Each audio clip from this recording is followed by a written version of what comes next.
were told about, and when it was actually battlefield weapons, we were led to believe that it was medium-range missiles that could carry nuclear weapons as far as British bases in Cyprus. I think we were misled.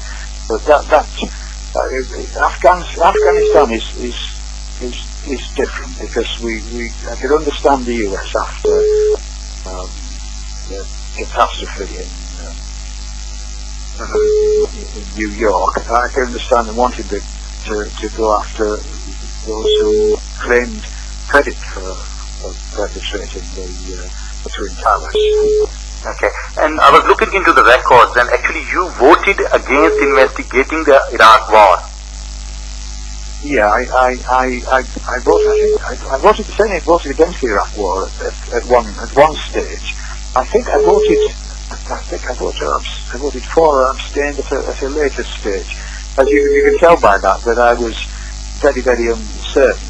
One thing it's important for people to understand: members of Parliament are elected in this country on the basis of their party. I mean, I put on my election address Alan Keane, Labour and Cooperative Party at election times, and people don't in the main vote for me. I mean, some do because some know me, but the majority of people don't know me. They vote for one political party or another. So in a way, MPs have an obligation to vote with the party that they're a member of, because that is why people voted them into power. So it's not quite as straightforward as some people like to think. In that some members of the public say that MPs should vote on conscience all the time, but the public vote for us for one party or another rather than us as individuals. So there's always a dilemma there for members of Parliament. But you can tell by my voting record on that I was uncertain. As I said to you already, I felt I was misled on the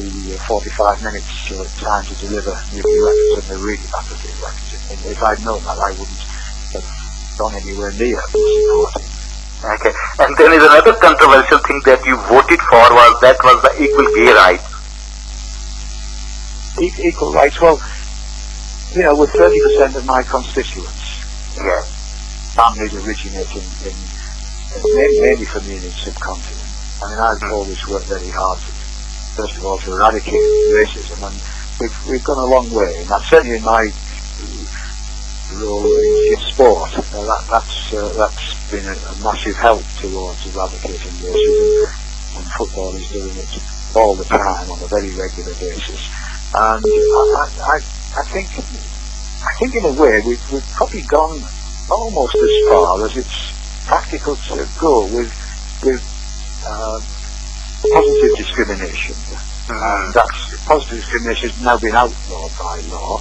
Everybody's supposed to have an equal chance. Of course, the inequality really comes from the families that people are born into, and and very working class boys are the group of people now who are doing who are producing the worst results from their education.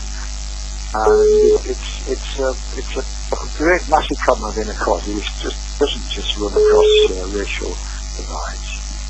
And Britain is very fastly growing multicultural society, and there are a lot of problems. The employment, all these sorts of things are coming up. What measures your party is taking make sure the equal opportunities and other objects to understand the needs properly and do accordingly? Do you think it's going in the right direction?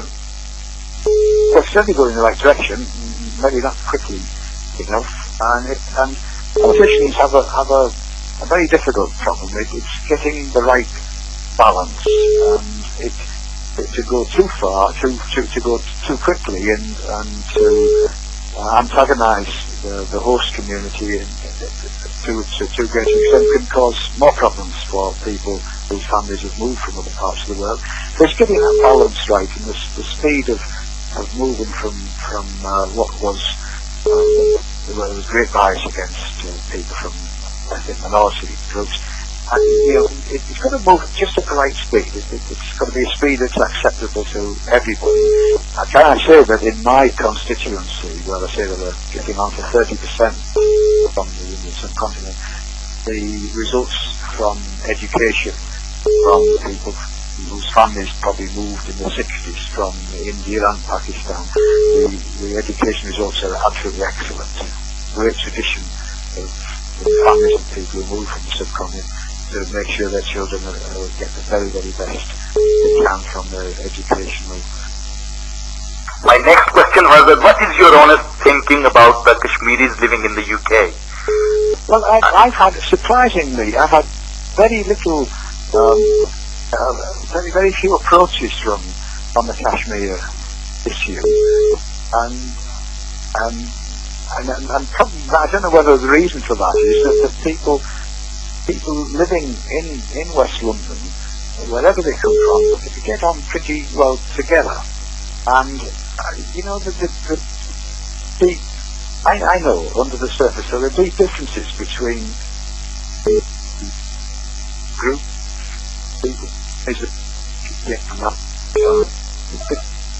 but they live together very, very well in my constituency, and that's why when people whose families originating in Pakistan or India say to me, "You've never been to Pakistan, you've been to India, go." I say, "Look, was to look to those families wherever they come from in my constituency, and that's my number one aim in life while I'm a member of Parliament." Alan, one thing, you know, the people living in your constituency from Pakistan side of Kashmir, and you may not be knowing them as Kashmiris, but I could say that 80% of the people living from the Pakistan side, you knowing them as Pakistanis, they are from this particular area of Kashmir, that's where I am calling you from. Yes, well, they people haven't made that clear to me. I've met lots of people from Kashmir, but it's not something that they approach me on directly. Maybe it's because of my attitude that I want to look after people here, irrespective of their roots, and maybe they know that my power to sort out the problem in Kashmir is very, very limited indeed. Obviously, I can help put pressure on my government, but maybe that's why they don't come to me appealing for help.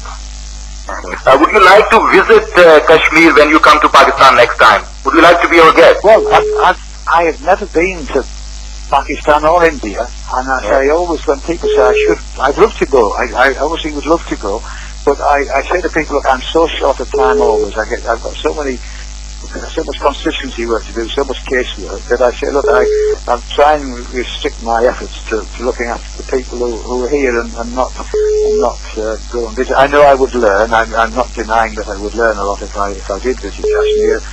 In the same way as my friends who originate in India say I should visit India, but I've always resisted the temptation to go on those grounds, and I've already repeated a few times that I regard it as my job to look after people, and if you were living in my constituency now, as you say you have before, I would put tremendous amount of effort in to help you with any problems that you may have, and that's my main aim.